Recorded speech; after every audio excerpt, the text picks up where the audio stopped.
while it is so hard to choose just one favorite kit, I thought I'd choose one that was new and really fun to build. As you can see here, I've chosen our artifacts kits. This was new in 2022, and I just had an absolute blast looking at all these different museum artifacts and resources to build a collection of artifacts from all over the world.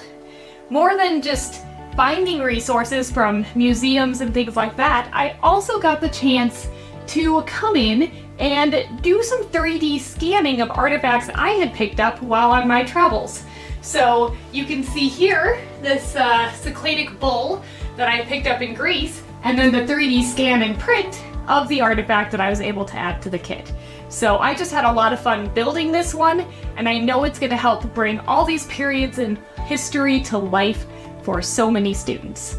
Thank you so much for asking.